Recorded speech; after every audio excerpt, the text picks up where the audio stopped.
Bueno, reiterando el saludo de la mañana con todos los presentes, de antemano felicitar, ¿no? Todos los que emplean su tiempo en poder adquirir conocimientos.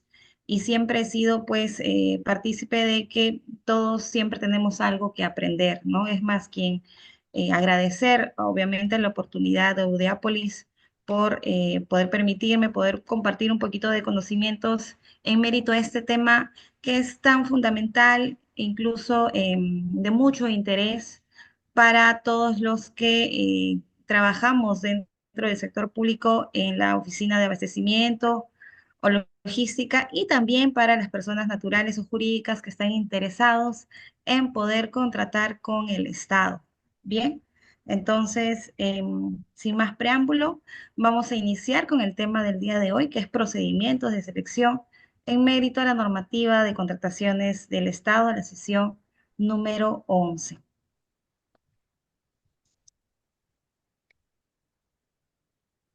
El día de hoy tenemos seis temas que tratar dentro de los procedimientos de selección. Como primer tema, vamos a ver cuáles son las estrategias para la selección de proveedores, ¿no? Cómo es que las entidades van a seleccionar a los proveedores cuyas necesidades pueden ser bienes, servicios, consultorías, obras, entre otros, ¿no?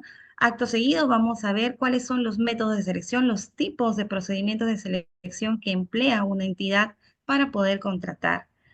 Luego de ello, vamos a ver cómo es que se evalúan las propuestas de los postores, ¿no? Ahí tenemos tres etapas también. Dentro de ellas vamos a poder explicar. Luego vamos a ver quién es el comité de selección, ¿no? A cargo de qué está, eh, por cuántas personas está conformada, es potestad de ellos poder aceptar o no llevar un proceso de selección. Todo ello lo vamos a ver en este cuarto tema. Luego de ello vamos a ver la etapa de la subsanación de ofertas, ¿no? ¿Qué pasa si es que eh, ¿qué pasa si es que se me ha pasado algún error material o algún error que por ahí se me escapó, si es posible o no, que pueda subsanarlo, ¿no? Luego de ello, vamos a finalizar con el tema de participación en consorcio. Listo. De manera preliminar, como una cuestión previa, tendríamos que ver cómo es que se realiza un proceso de contratación, ¿no? ¿Cómo es que se da este proceso de contratación? Desde ya, acá les indico de que este se realiza en tres fases. Bien, tenemos una primera fase, que son las actuaciones preparatorias, que entiendo que ha sido materia de estudio la semana pasada en la sesión número 10, ¿no? Donde básicamente el área usuaria de una entidad eh, mm, prepara o solicita, ¿no? Un requerimiento en mérito a una necesidad de bienes o servicios. Luego de ello tenemos a la etapa o a la fase del procedimiento de selección, ¿no? Que básicamente aquí es el conjunto de procedimientos, gestiones administrativas, donde finalmente lo que se va a buscar es escoger al mejor postor para satisfacer una determinada necesidad. Y como tercera fase tenemos la ejecución contractual, ¿no? Que básicamente acá se ve la vida de un contrato, ya sea de bienes, servicios y demás, ¿no? Aquí también tenemos diferentes modalidades que se dan, diferentes tipos de contratos, que todo está en mérito a la normativa de contrataciones. Pero el día de hoy nos vamos a basar en lo que, en la segunda fase de un proceso de contratación, que es el procedimiento de selección. Bien, como en todo proceso, siempre tenemos reglas que cumplir, ¿no? No solamente en el tema profesional, también en el tema personal y demás. Em, Aquí la novedad que nos trae la normativa de contrataciones del Estado, ¿no? Es que tenemos una nueva Ley General de Contrataciones Públicas, ¿no? Esta fue publicada. A ver, perdón, aquí está. Fue publicada en fecha 24 de junio del año pasado, ¿no? Es la ley 32069 Esta la podemos encontrar en el portal del Estado peruano. Bien, les decía que todo proceso está en mérito a unas reglas de juego, en este caso una normativa, ¿no? Y las contrataciones públicas no están exentas de ello. Em, en junio del año pasado hemos podido ver la publicación de la ley número 32069, que se denomina Ley General de Contrataciones Públicas, diferente a nuestra ley vigente, que es la Ley de Contrataciones del Estado, ¿no? Diferente en la denominación. También podemos ver que cuando el Estado promulgó esta nueva ley hace menos de 6 meses, también indicó cuál fue el plazo para poder aprobar el reglamento. Esto lo ha establecido que se va a dar en 180 días calendarios posteriores a su publicación. Y finalmente, esta nueva Ley General de Contrataciones Públicas entraría en vigencia a los 90 días calendario luego de aprobado el reglamento.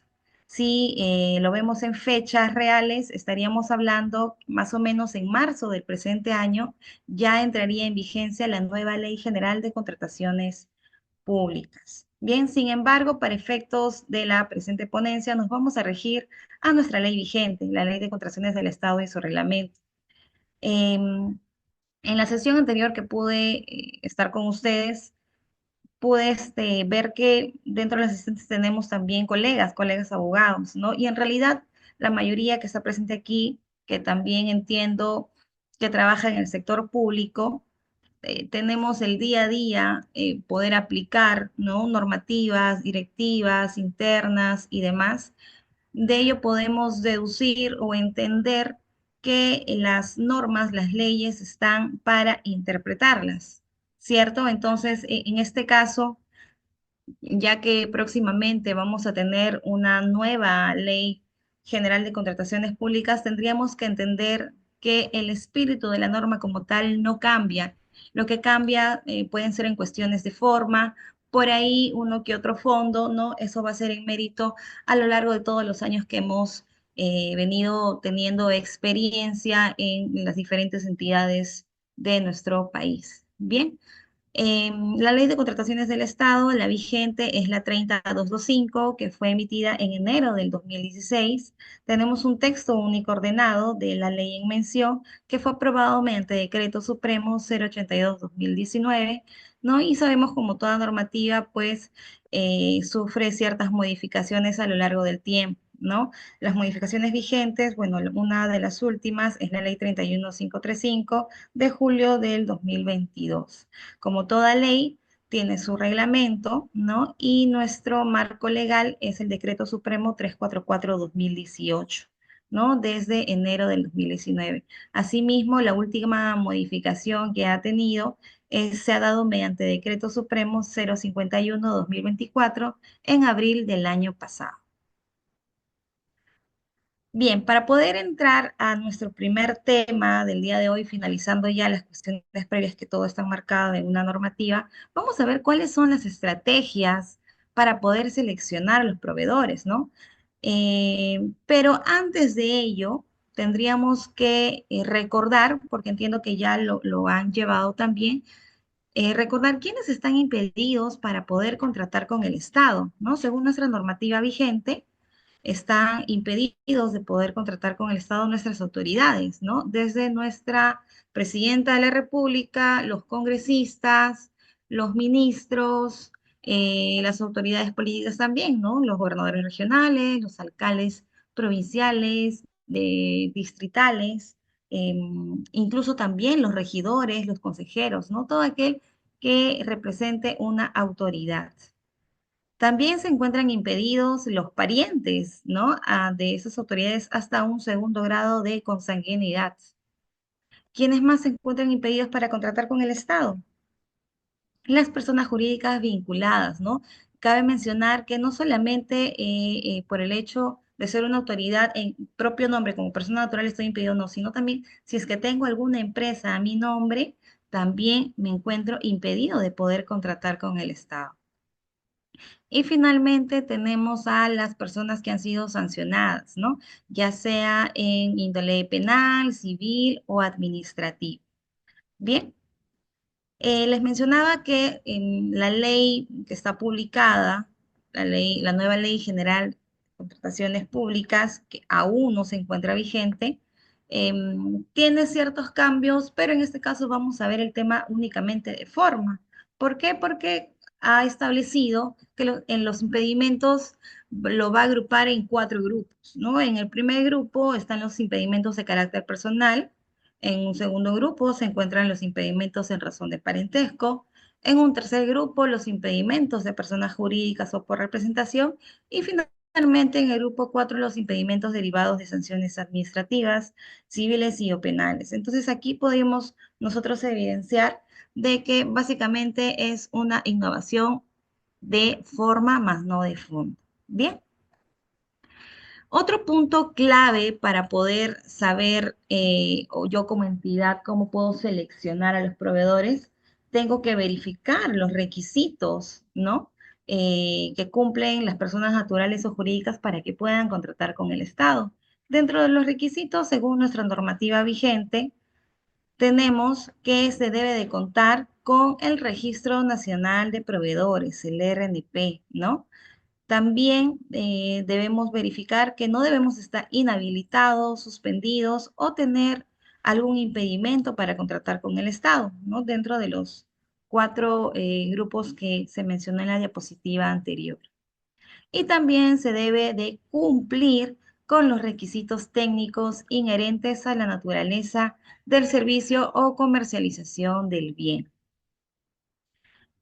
En mérito a la nueva ley, podemos verificar que en su artículo 31 ya nos habla de una nueva figura, ¿no? Que es la ficha única del proveedor, FUP. ¿Qué nos dice? Que la ficha única del proveedor del RNP consolida la información relevante de los proveedores sobre la base de la información administrada por el OEC. Ahora ya no lo denomina OCE, sino OEC, el órgano encargado de las contrataciones públicas, que lo va a ver de manera eficiente, es la palabra clave, ¿no? Eficiente. Y provenientes de otras fuentes externas mediante mecanismos de interoperabilidad. Entonces, para yo poder contratar con el Estado fijo, tengo que tener mi RNP. Es como que mi DNI para yo poder contratar con el Estado. Si yo no estoy inscrito en el Registro Nacional de Proveedores, no voy a poder contratar con el Estado, ya sea en modo de persona natural o persona jurídica, ¿no? Obviamente esto tiene un costo que lo podemos encontrar en el TUPA del OCE, bien, y no demora más de una semana dependiendo también la naturaleza. Por ejemplo, yo persona natural quiero contratar con el Estado, de pronto quiero empezar a trabajar en alguna entidad de la administración pública. En su mayoría podemos ver de las distintas modalidades de vínculos laborales que existen. Tenemos los CAS, tenemos el personal nombrado, pero el mayor porcentaje de los trabajadores de una entidad son los llamados locadores de servicio, ¿no? Entonces, el primer requisito para que tú puedas brindar un servicio administrativo profesional es contar con tu RNP, ¿no? Entonces, yo hago el pago correspondiente, si no me equivoco, está más o menos 80 soles, y cuando es para ser proveedor de un servicio, el RNP es automático, o sea, es al día siguiente, ¿no? Pero si quiero tener un RNP de naturaleza, de pronto, consultor de obras, demora un poquito más, pero esto no va a pasar más de una semana. Bien, entonces, clave aquí, tener mi RNP. También es clave de que no debo estar inhabilitado, ¿no? Por algún tipo de impedimento que ya hemos mencionado. Y obviamente debo de cumplir con los requisitos técnicos, ¿no? Si una entidad pide un servicio profesional de un contador, debo de contar con conocimientos documentados, ¿no? De esta rama.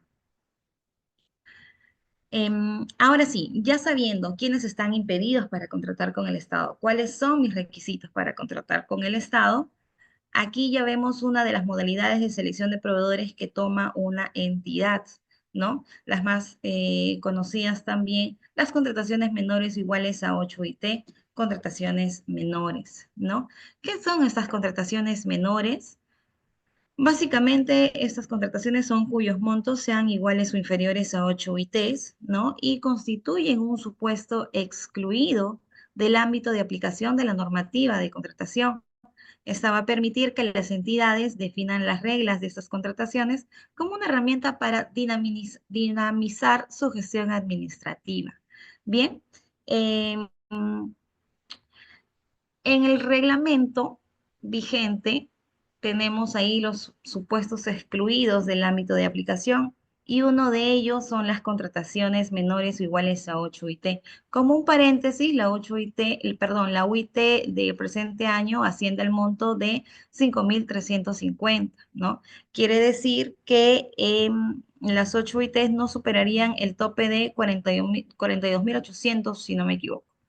Bien, entonces, ese es un supuesto excluido porque lo puedo contratar de manera directa, ¿no? Ya no emplearía un tipo de procedimiento de selección que más adelante vamos a ver con mayor detalle, ¿no? Pero ahora, de pronto me preguntan, Wendy, pero están excluidos del ámbito de aplicación, entonces, ¿quiere decir que nadie les supervisa o quiere decir que no voy a emplear ningún tipo de normativa?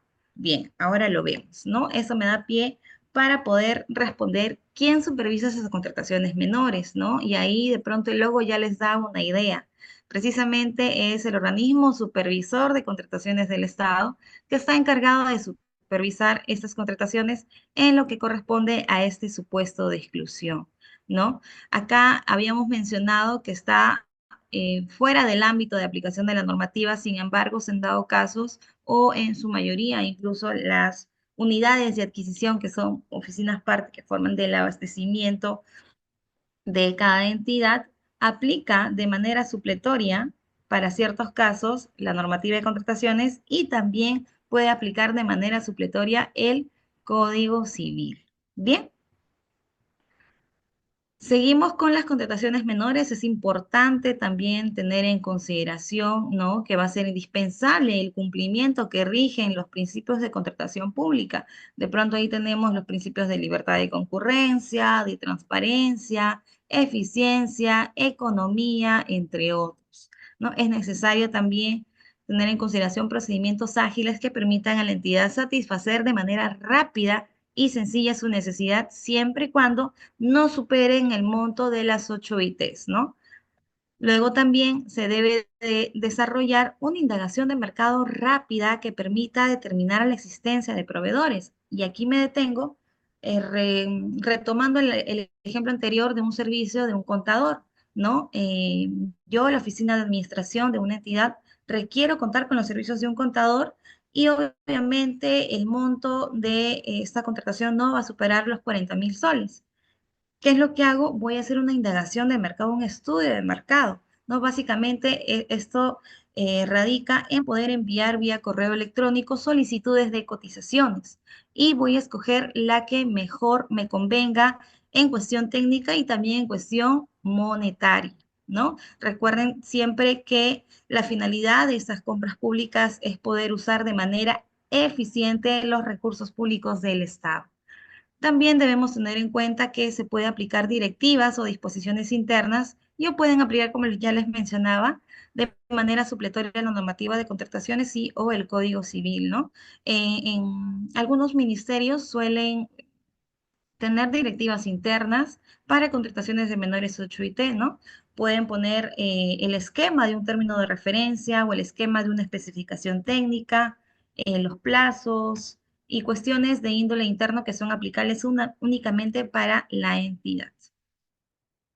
Aquí también vamos a ver que estas contrataciones menores iguales a 8 IT, eh, la entidad tiene que tener en cuenta que no por el hecho de yo tener el chance de poder contratar un servicio o un bien menor o igual a 8 IT, voy a usarlo, ¿no? De manera que me evite poder emplear el procedimiento de selección que corresponda, ¿no? Entonces, aquí la figura es prohibición de fraccionamiento. Ojo, hay que tener mucho cuidado porque a veces caemos por desconocimiento o a veces también de manera intencional podemos reducir incluso intencionalmente, como decía, la cantidad o el monto de contratación para poder enmarcarlo en ese supuesto. Bien, entonces hay que tener cuidado con ello.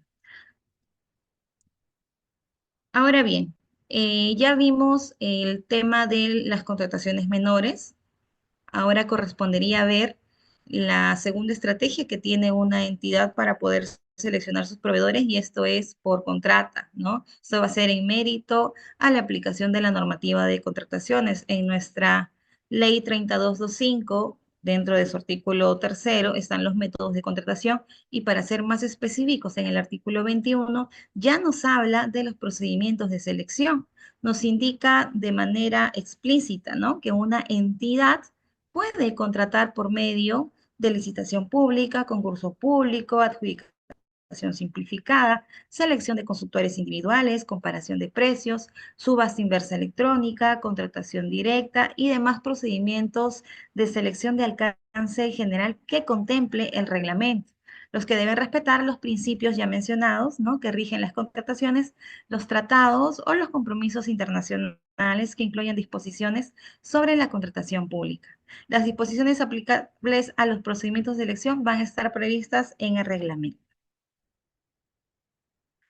Bien, esto nos da pie entonces a poder ver cuáles son estos métodos de selección, ¿no? Ya el artículo 21 nos acaba de mencionar varios tipos de procedimientos de selección, pero previo a ello es importante tener en consideración qué criterio voy a determinar para escoger qué método de contratación voy a aplicar, ¿no? Entonces, el primer criterio fundamental es el objeto de la contratación.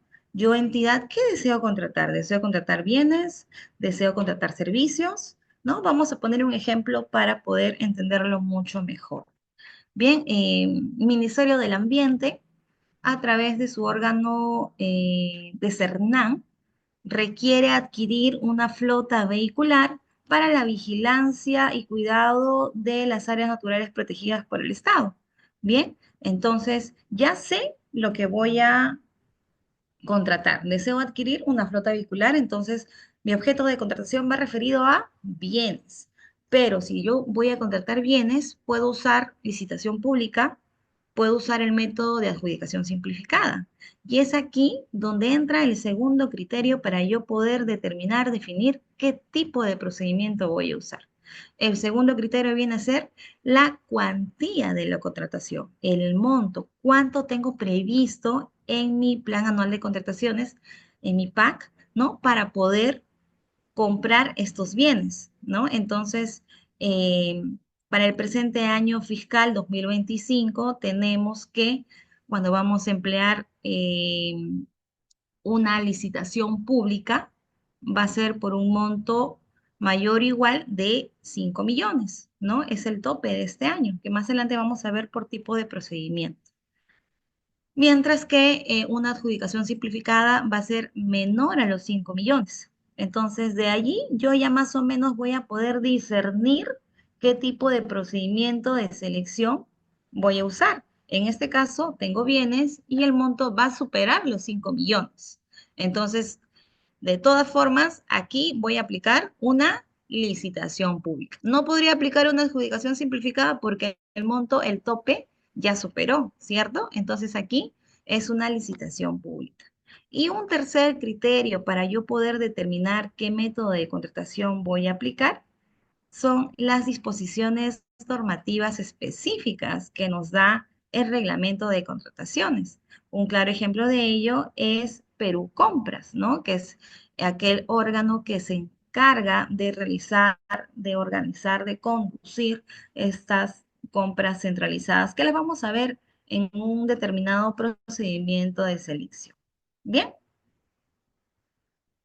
Entonces, según el objeto de contratación, para yo poder determinar qué tipo de procedimiento voy a emplear de acuerdo a la necesidad que tenga en una determinada entidad, voy a ver si es que deseo contratar bienes, puedo emplear una licitación pública, puedo emplear una adjudicación simplificada, puedo emplear una contratación directa, puedo emplear una subasta inversa electrónica o también una comparación de precios.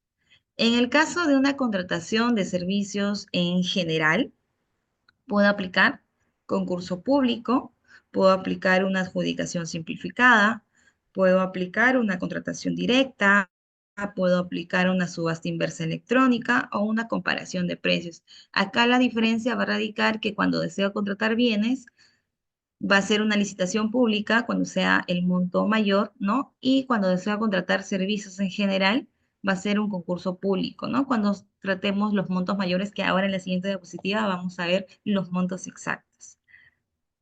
Cuando deseo contratar consultorías de obras, puedo emplear un concurso público, una adjudicación simplificada o una contratación directa.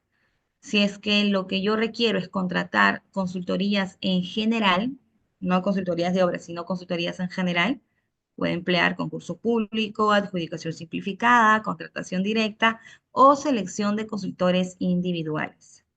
Finalmente, si yo deseo contratar a la ejecución de una obra para construir un hospital, un colegio, voy a emplear, de acuerdo al monto, una licitación pública, una adjudicación simplificada o también puedo emplear una contratación directa. Bien, entonces aquí tenemos claro que según el objeto de contratación, ya sean bienes, servicios, obras, consultorías, voy a aplicar el procedimiento que corresponda. El segundo criterio que mencionábamos era según la cuantía de la contratación, ¿no? ¿Cuánto tengo programado en mi plan anual de contrataciones? En mérito a la ley de presupuesto público que se da cada año fiscal, para el presente año 2025 tenemos topes, ¿no? Para cada procedimiento de selección. Cuando tenemos una licitación pública, el monto va a ser mayor o igual de 485.000 soles. Pero si yo deseo la ejecución de una obra y el monto es mayor o igual a 5 millones, voy a aplicar una LP. En el caso de un concurso público, ¿cuándo lo voy a aplicar? Cuando el monto del servicio, ya sea servicio general, consultoría de obra o una consultoría en general, sea el monto mayor o igual a 485.000 soles. Cuando yo deba aplicar una adjudicación simplificada para bienes o para servicios, el monto debe ser mayor a 42.800 y menor a 485.000 soles. Eso es para bienes y servicios. Pero cuando tengo que lanzar un proceso en mérito a una ejecución de obra y sepa que es una adjudicación simplificada, el monto va a ser mayor a 42.800 y menor a 5 millones. En el caso de una contratación directa, ya sea para bienes, servicios u obras, va a ser el monto mayor a 42.800. Cuando sepa que debo aplicar una comparación de precios para bienes y para servicios en general, el monto debe ser mayor a 42.800 y menor o igual a 80.250. Cuando sepa que yo debo aplicar una subasta inversa electrónica para bienes y servicios en general, el monto debe ser mayor a 42.800. Y en una selección de consultores individuales que se utiliza únicamente en consultorías en general, más no en consultorías de obras, el monto debe ser mayor a 42.800 y menor o igual a 60.000. Y finalmente, en nuestro tipo de procedimiento de selección de concurso de proyectos arquitectónicos, que es aplicable a consultorías en general, es cuando el monto sea mayor a 485.000, ¿no? Aquí, básicamente, en la práctica vamos a poder manejar este cuadro de topes, ¿no? Pero aquí podrán ustedes evidenciar que se repite bastante el monto de 42.800. Les decía que la UIT en el presente año asciende al monto de 5.350 y el tope para hacer la diferencia entre qué tipo de contratación yo como entidad voy a usar es precisamente las 8 UITs, que es el monto de 42.800. Si sobrepasa el monto de mi objeto de contratación 42.800, voy a saber qué tipo de procedimiento en mérito al objeto y a la cuantía voy a usar. Listo, entonces ya sé que según mi objeto de contratación y según mi cuantía, voy a usar un determinado procedimiento de selección, ¿no? Aquí les voy a mencionar cuáles son los procedimientos de selección que ya lo hemos visto en el artículo 21 de la Ley de Contrataciones del Estado 3225, nuestra normativa vigente. Tenemos a la licitación pública, tenemos al concurso público, tenemos la adjudicación simplificada, tenemos la contratación directa. Bueno, en este caso, en este procedimiento de selección, se aplica de manera excepcional, ¿no? Los más comunes son los tres que ya he mencionado: licitación pública, concurso público y adjudicación simplificada. También tenemos la comparación de precios, tenemos la subasta inversa electrónica, tenemos selección de consultores individuales y tenemos el concurso de proyectos arquitectónicos. Estos son nuestros tipos de procedimientos de selección que la normativa vigente nos ha traído, ¿no? Sin embargo, también es menester señalar que existen formas especiales para gestionar los procedimientos de selección, ya sea por encargo o por compra corporativa, ¿no? Un ejemplo de una forma especial que sea por encargo es cuando un gobierno local desea construir, ¿no? Un hospital y no tiene la capacidad técnica suficiente para poder gestionar, llevar a cabo, conducir el procedimiento de selección, le va a encargar en este caso, si es un gobierno local, le va a encargar a un gobierno regional, ¿no? Que es más macro, para que pueda llevar a cabo este procedimiento de selección. Entonces, quien va a estar a cargo de todo el procedimiento va a ser el gobierno regional.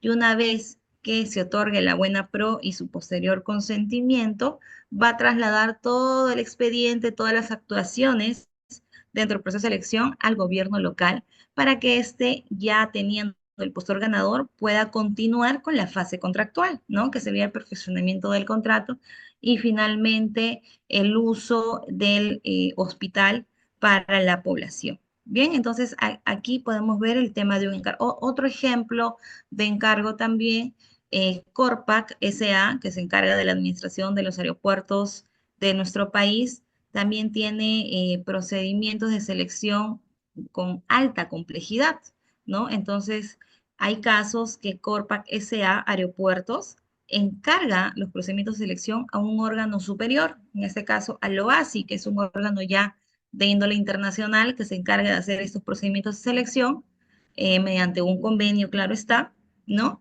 Y finalmente le da el postor ganador para que Corpac pueda continuar con la fase del contrato. Y en el caso de una compra corporativa, un claro ejemplo, incluso ya les mencionaba dentro del tercer criterio que están las disposiciones y normativas, ¿no? Y ahí les ponía como ejemplo Perú Compras. Digamos, yo en Ministerio de Transportes tengo mis unidades ejecutoras, Provías Nacional, tengo Pronatel y deseo adquirir seguros para mis bienes patrimoniales, ¿no? Entonces, lo que yo debo de verificar primero es si es que en Perú Compras tengo un catálogo de estos seguros. Si es que tengo, si veo que están mapeados los seguros dentro de este catálogo que lo administra Perú Compras, voy a gestionar una compra corporativa, es decir, para mis tres unidades ejecutoras. Bien, ahora sí, vamos a empezar con los procedimientos de selección. En este caso, tenemos una licitación pública que ya hemos visto que se aplica para bienes y obras, y un concurso público se aplica para servicios en general, pero también se aplica para consultorías de obras, ¿no? En este caso vamos a ver cuáles son las etapas de estos tipos de procedimientos de selección. Tanto en licitación pública, bienes y obras y concurso público solamente en servicios generales, más no en consultorías, tienen las mismas etapas, ¿no? ¿Y por qué hago esa precisión? Porque vamos a ver en una siguiente diapositiva que en concurso público para consultorías tiene diferencias en cuanto a sus etapas. En cuanto al flujo de este procedimiento, vamos a tener como primera fase la convocatoria, ¿no? ¿Quién realiza la convocatoria? ¿Dónde se da la convocatoria? ¿Qué debo tener listo? Bien, la convocatoria se publica a través del CAC, ¿no? Hay que tener en consideración que previo a esto ya tenemos nuestro requerimiento, ¿no? En este caso puede ser de bienes, obras o servicios.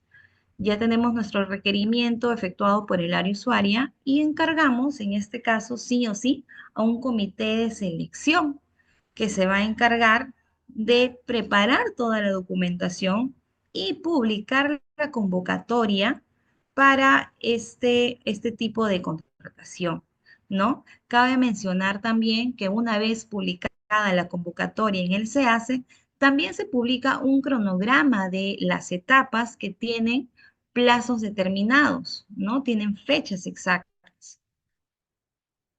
En este caso vamos a tener ya nuestra convocatoria y desde el día siguiente ya los participantes que están interesados pueden registrarse en este portal, en el SEACE, ¿no? Tengamos en cuenta que para poder yo registrarme en un procedimiento de selección que lo veo publicado en el SEACE, uno, es gratuito, dos, debo tener sí o sí mi RNP, debo estar en el Registro Nacional de Proveedores. Bien, recordemos que este es al día siguiente. Pero ¿qué cosa convoca, qué cosa publica el comité de selección? Publica las bases administrativas, ¿no? Donde está todo el requerimiento de lo que la entidad necesita contratar. Una vez que yo, postor, ya me registré, ¿no? En este procedimiento de selección, tengo un plazo para poder pasar a la siguiente etapa, que es la formulación de consultas y observaciones. Desde la convocatoria voy a contabilizar 7 días hábiles para yo poder formular las consultas y observaciones que he estado analizando, revisando en estas bases que han sido publicadas, ¿no? Tengamos en cuenta que en las bases vamos a encontrar todo el contenido de requerimiento. En este caso hablamos de bienes, obras y servicios en general. Acá es la oportunidad para yo poder consultar u observar algún extremo de las bases que han sido publicadas. Luego de 5 días hábiles, el comité de selección, que es el órgano que está encargado de llevar a cabo este procedimiento de selección, se encuentra en la obligatoriedad de absolver estas consultas y observaciones que han sido formuladas por los participantes, ¿no? Y luego de ello, integro las bases. ¿Qué significa integrar las bases? Tengamos en cuenta que en la etapa de convocatoria yo he publicado unas bases administrativas, ¿no? Un paréntesis aparte, las bases estándar las encontramos publicadas en el portal del OCE, ¿no? Hay bases para cada tipo de procedimiento de selección. Si deseo, en este caso, convocar una licitación pública para una ejecución de una obra, existe una base estándar específica para ese tipo de procedimiento, ¿no?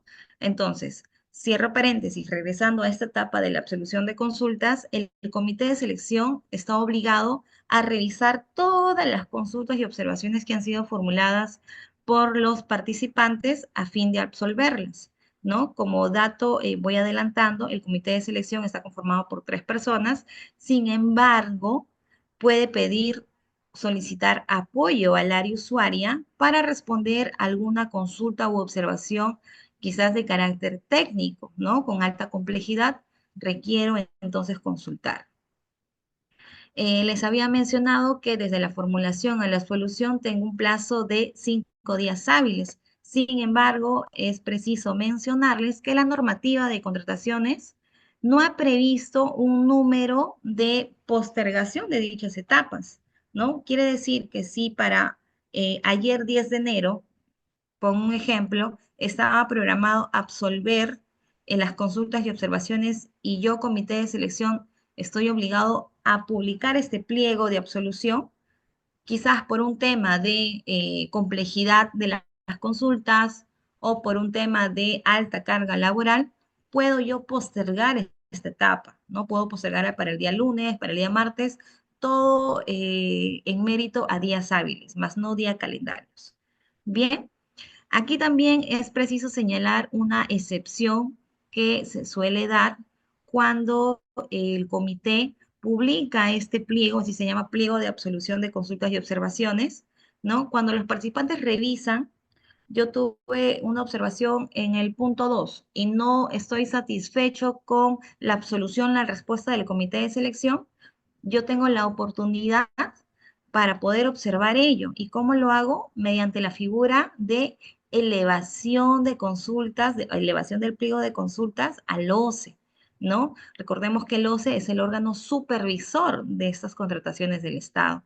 ¿Tengo plazo para poder observar? Claro que sí, tengo un plazo de 3 días hábiles para poder realizar este procedimiento. ¿Y cuánto tiempo tiene el OCE para poder pronunciarse al respecto? Tiene un máximo de 12 días hábiles, ¿no? El OCE va a pronunciarse, quizás va a dar la razón al participante o puede dar la razón al comité de selección donde va a ratificar e integrar de manera definitiva las bases. Bien, es en este punto donde las bases integradas, que así se llaman, ya quedan definitivas. Cambio, modificación posterior a esta etapa no es permisible en ningún extremo. Las reglas de juego ya están dadas, ya están definidas. Bien, luego de ello ya corresponde la presentación de ofertas, ¿no? ¿Y quiénes presentan las ofertas? Aquí hay algo interesante, ¿no? Señalábamos que había una oportunidad de registro de participantes. Ahora, cuando ya ratifican, confirman el interés de poder participar en este tipo de procedimiento, van a poder presentar sus ofertas, ¿no? Acá tienen un plazo desde la absolución, 7 días hábiles siguientes para poder presentar y ya dejan de denominarse participantes, ¿no? Ahora van a ser los llamados postores, ¿no? Si yo no tuve chance de poder registrarme como participante, esta es la última etapa en donde yo puedo presentarme adjuntando mi oferta. Bien, el comité de selección recepciona las ofertas, ¿no? Las va a revisar, va a chequear los contenidos mínimos de las ofertas, que va a ser materia de una siguiente diapositiva, ¿no? Y va a continuar con la etapa de la evaluación de las ofertas. Básicamente, en este momento, lo que va a verificar va a ser el cumplimiento de los factores de evaluación, cuyos factores se encuentran establecidos en las bases integradas. Bien, les va a dar la oportunidad para que puedan otorgar puntajes a las ofertas que han sido presentadas y de allí van a obtener el orden de prelación, ¿no? ¿Qué quiere decir orden de prelación? Por ejemplo, se han presentado 5 ofertas, ¿no? Y yo puedo otorgar un máximo de puntaje de 100 puntos. Tengo que la empresa A sacó 100 puntos, la empresa B sacó 90 puntos y la empresa C obtuvo sus 80 puntos. Por un orden de prelación en mérito al puntaje obtenido por el cumplimiento únicamente de los factores de evaluación, ya tengo que en primer lugar la empresa A, voy a tener la empresa B en segundo lugar y mi empresa C en tercer lugar. Una vez que ya tengo evaluadas las ofertas con el puntaje determinado, voy a pasar a la calificación de ofertas.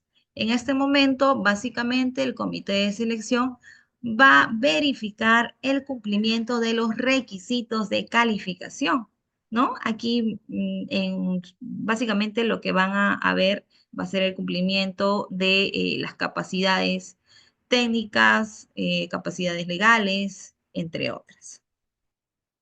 Y finalmente, la oferta con mayor puntaje y haya pasado esa etapa de calificación va a ser la ganadora del otorgamiento de la buena pro.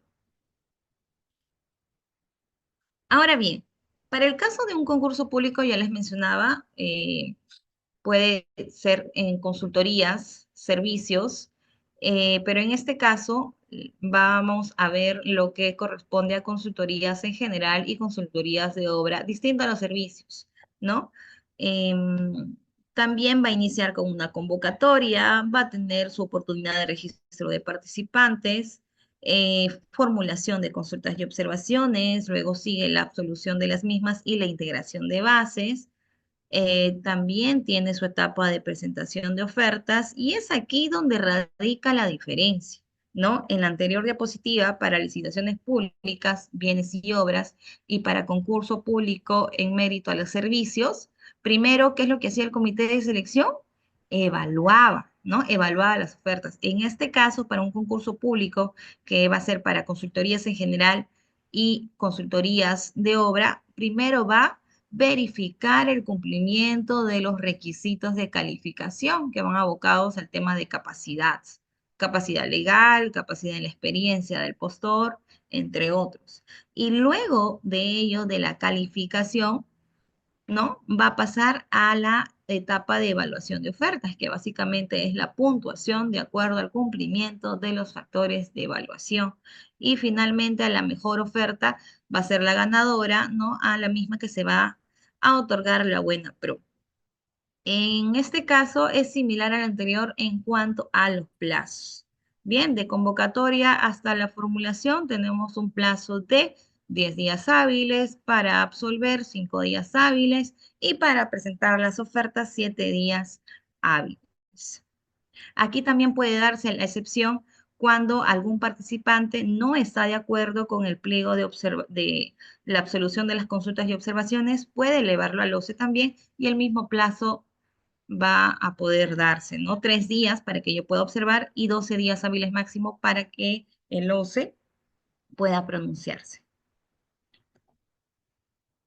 Como tercer tipo de procedimiento de selección, tenemos a la adjudicación simplificada. Recordemos que en cuanto al objeto y a la cuantía, la adjudicación simplificada va a aplicarse para bienes, servicios, consultorías y obras. Aquí la misma denominación ya nos hace una idea de que va a ser un procedimiento de selección más célere, más corto, más breve, ¿no? Vamos a tener una convocatoria, vamos a tener un registro de participantes, una formulación de consultas, la absolución y la integración de bases, vamos a tener también las presentaciones de oferta, vamos a evaluar y calificar en un mismo momento las ofertas y finalmente vamos a otorgar la buena pro a la mejor oferta obtenida. Bien. Les decía que en cuanto a plazos son más breves. Como siguiente tipo de procedimiento de selección, tenemos a la selección de consultores individuales, ¿no? Este tipo de procedimiento recién ha sido incorporado a la normativa de contrataciones desde el 2016, aprox, ¿no? Donde básicamente se da, o únicamente, perdón, se da cuando tenemos servicios de consultorías dados o brindados por una persona natural, ¿no? Aquí no voy a necesitar un equipo de profesionales, ¿no? Porque ahí ya cambiaría la naturaleza. Ya sería de pronto, no sé, una consultoría de obras, ¿no? Pero en este caso es un servicio de consultoría individual. O sea que una sola persona natural pueda efectuar este tipo de contratación. Al igual que los demás, existe una convocatoria, hay un registro de participantes de los que están interesados, ¿no? Pero aquí vamos a tener la etapa de recepción de expresiones de interés, ¿no? Es donde yo, órgano encargado de llevar a cabo el proceso de selección, voy a recepcionar las expresiones de interés de los participantes que están, valga la redundancia, interesados en este tipo de procedimiento de selección. Una vez que yo tengo la recepción de expresiones de interés, voy a proceder con la calificación y evaluación para que finalmente pueda otorgar la buena pro, ¿no? Esta calificación y evaluación también es en mérito a un puntaje máximo de 100 puntos. Aquí también podemos ver que dentro de las etapas se dan entrevistas, ¿no? Pero tengamos muy en cuenta que cuando hablamos de selección de consultores individuales es para servicios de consultorías por una sola persona.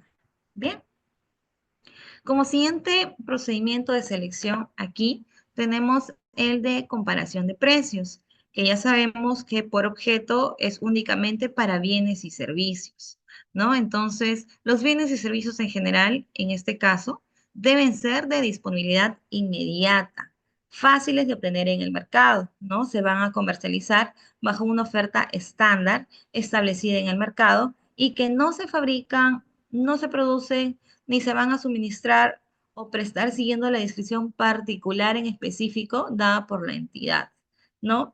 Un ejemplo es cuando yo entidad requiero adquirir laptops, ¿no? Este tipo de bienes no se van a fabricar de acuerdo a lo que yo quiera, sino va a ser algo de disponibilidad inmediata. O sea, voy al mercado, ahí la laptop que yo deseo, ahí está 10.000, ahí está 20.000. Entonces, no tengo que darle una especificación técnica en particular a lo que yo quiero. Bien, entonces es disponibilidad inmediata. Otro ejemplo para poder entender cuándo debo de aplicar este tipo de comparación de precios o en este caso cuándo no debería aplicar es cuando en una entidad requiere la adquisición de uniformes para el personal, ¿no? Si es que yo requiero uniformes, podría encontrar unos uniformes ya confeccionados de acuerdo a lo que yo quiero. No, ¿no? Porque de pronto deseo un tipo de tela, deseo ciertas cantidades en determinadas tallas, eh, no sé, para el tema de invierno, verano, o sea, va a tener ciertas especificaciones técnicas que yo voy a desear adquirir y que no va a estar de disponibilidad inmediata en el mercado, ¿no? Porque no se van a fabricar de acuerdo a mi requerimiento. Bien, es importante también mencionar aquí que el valor referencial de esas contrataciones que se realicen aplicando este tipo de procedimiento de comparación de precios deben ser igual o menor a 15 UIT.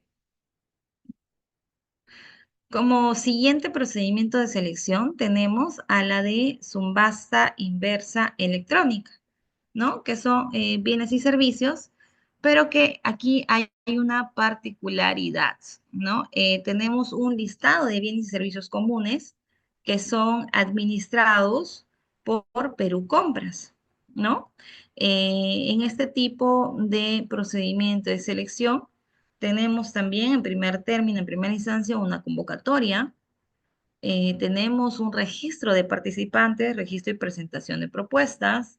Tenemos la apertura de propuestas y periodos de lances, que básicamente es cuánto es lo que estoy eh, poniendo en cuestión monetaria de acuerdo al bien o servicio que desea la entidad, ¿no? Y finalmente el otorgamiento de buena pro. Un claro ejemplo que todas las entidades requieren para el servicio que brindan es la adquisición de combustible, ¿no? La adquisición de combustible se enmarca perfectamente en este tipo de procedimiento de selección, subasta inversa electrónica. Es preciso mencionar también en este tipo de procedimiento que se usa para contratar bienes y servicios incluidos en esta lista que les mencionaba, ¿no? Donde el postor ganador va a ser aquel que oferte el menor precio de los productos objetos de la subasta, ¿no? No deja de tener esta naturaleza propia de una subasta, ¿no? Al mejor postor, quien oferte es el que va a poder ser el ganador. Les mencionaba también que contamos con un listado de bienes y servicios comunes donde contiene todas las fichas técnicas aprobadas por el órgano o el organismo de Perú Compras, ¿no? De los bienes y servicios comunes que deben ser contratados sí o sí mediante este tipo de procedimiento. Vuelvo a reiterar que uno de los criterios para saber qué tipo de procedimiento de selección voy a emplear es precisamente disposiciones o normativas específicas. En este caso, ya la normativa de contrataciones ha previsto, ¿no? Que si es que algún bien o servicio que se encuentra dentro de este listado va a ser una compra a través de este órgano de Perú Compras. Además, también incluye los documentos de información complementaria que va a contener los requisitos exigidos a los proveedores, así como los aspectos necesarios para verificar la calidad de estos productos. Y finalmente, es importante saber que Perú Compras genera y aprueba las fichas técnicas de los bienes y servicios a incluirse en este listado de bienes y servicios comunes, a las que se accede a través de dónde? Del portal del SEAS. Es público este listado, cualquiera puede tener acceso. Quizás al final o a través de Estimado Reader podría pasar todos los links para el conocimiento de todos los participantes. Bien, tengamos en consideración también que estas fichas, ¿no? Estas fichas técnicas pueden modificarse o también excluir previo sustento técnico. Bien, pero en general quien se encarga de la administración, de la gestión, es el órgano de Perú Compras. Ahí les ponía de ejemplo el tema de combustible, también encontramos el tema de alimentos, encontramos útiles de escritorio, también podemos ver el tema de medicamentos, entre otros, ¿no? Ya son bienes y servicios comunes que de todas formas tienen que ser a través de este procedimiento de selección, teniendo en consideración la cuantía. Bien, un siguiente procedimiento de selección es la contratación directa, ¿no? Una contratación directa puede ser aplicable para bienes, servicios, consultorías y obras, ¿no? Cuyo monto supere las 8 UITs, 42.800 soles, ¿no? En este caso, en este tipo de procedimientos de selección, son empleados de manera excepcional, básicamente por las responsabilidades que pueden traer consigo, ¿no? Vamos a ver por qué, qué se requiere, quiénes son los actores involucrados, eh, y la normativa de contrataciones ha creído conveniente considerar 13 13 supuestos de contratación directa. Como primer supuesto tenemos el de contratación entre entidades, ¿no? Aquí, para poner un ejemplo, vamos a poner ejemplos en cada uno de ellos para poder entenderlo mejor. Bien, en el caso de contrataciones entidades, yo tengo una municipalidad provincial que desea adquirir planos cartográficos. Bien, y lanza al mercado, hace su indagación de mercado, ¿no? Y obtiene diferentes montos, diferentes cotizaciones. Una de ellas es el Instituto Geofísico del Perú, ¿no? De pronto ellos también eh, brindan este tipo de bienes, ¿no? Realizan este tipo de bienes y se dan con la sorpresa de que el IGP tiene una mejor oferta económica. Entonces, yo, municipalidad, ¿qué hago? A través de mi área usuaria, voy a realizar mi informe, ¿no? Técnico y legal. Además de ello, voy a generar un convenio con esta entidad del Estado para que pueda yo adquirir estos bienes, en este caso estos planos. Y es aquí donde la normativa me permite realizar una contratación directa cuando hay una contratación entre entidades. Sin embargo, hay que tener en cuenta que la contratación que voy a dar en este caso con el Instituto Geofísico del Perú, tengo que ver que su actividad habitual no sea la de vender este tipo de bienes, ¿no? También tendría que tener en consideración hacer el mapeo general de que el IGP no tenga más de 2 contratos en un periodo de 12 meses por el mismo motivo. El siguiente supuesto es la situación de emergencia, ¿no? Aquí lo he puesto en rojo. ¿Por qué? Porque esto es uno de los supuestos más conocidos quizás para emplear una contratación directa, y también de un carácter súper excepcional. Vamos a ver por qué. Recordemos la emergencia sanitaria, esta época tan penosa que hemos tenido, ¿no? La pandemia por COVID. Y esta, obviamente, han sido situaciones de emergencia que nadie se esperaba, ¿no? Otro claro ejemplo es los eventos catastróficos como un terremoto. Nadie prevé, nadie tiene en su PAC, en su plan anual de contrataciones, en tal mes vamos a tener este evento de situación de emergencia, entonces me voy a preparar. No, o sea, es imposible. Entonces, es por eso que la normativa de contrataciones ha visto por conveniente emplear este supuesto de emergencia para que, Dios no lo quiera, hoy 11 de enero, mañana un terremoto, se caen casas, hay afectación de viviendas, de personas, N cosas, Yo como entidad, como gobierno central, regional o local, no tengo el tiempo suficiente para emplear un procedimiento de selección, ¿no? Entonces, en este único supuesto, la normativa me va a permitir contratar directamente mañana mismo o el lunes este mismo con alguna empresa la adquisición de carpas, eh, el tema, bueno, en pandemia se usaba mucho el tema de oxígeno, mascarillas, alimentos, ¿no? Entonces voy a contratar directamente y voy a poder regularizar todos los documentos que forman parte de mi expediente en un plazo máximo de 20 días hábiles. Es el único supuesto que es pasible de regularización documentaria posterior al hecho, precisamente porque no puedo prever esta situación de emergencia. Bien, como tercer supuesto tenemos la situación de desabastecimiento. Un ejemplo para este supuesto es cuando una entidad se le vence el contrato de, digamos, del correo electrónico, ¿no? Y sabemos que un mayor porcentaje de entidades públicas, no todas, porque hay también, eh, es indispensable usar este mecanismo, ¿no? Este medio de comunicación, ya sea de manera interna entre los trabajadores o también de manera externa para los usuarios, ¿no? Entonces, se me acaba mi contrato y no tengo chance de poder comunicarme. ¿Qué hago?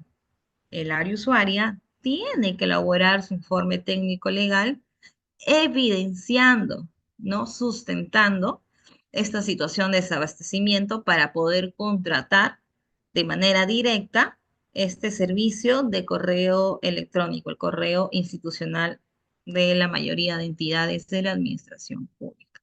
Bien, un cuarto supuesto de contratación directa tenemos las contrataciones con carácter secreto, secreto militar o por razones de orden interno.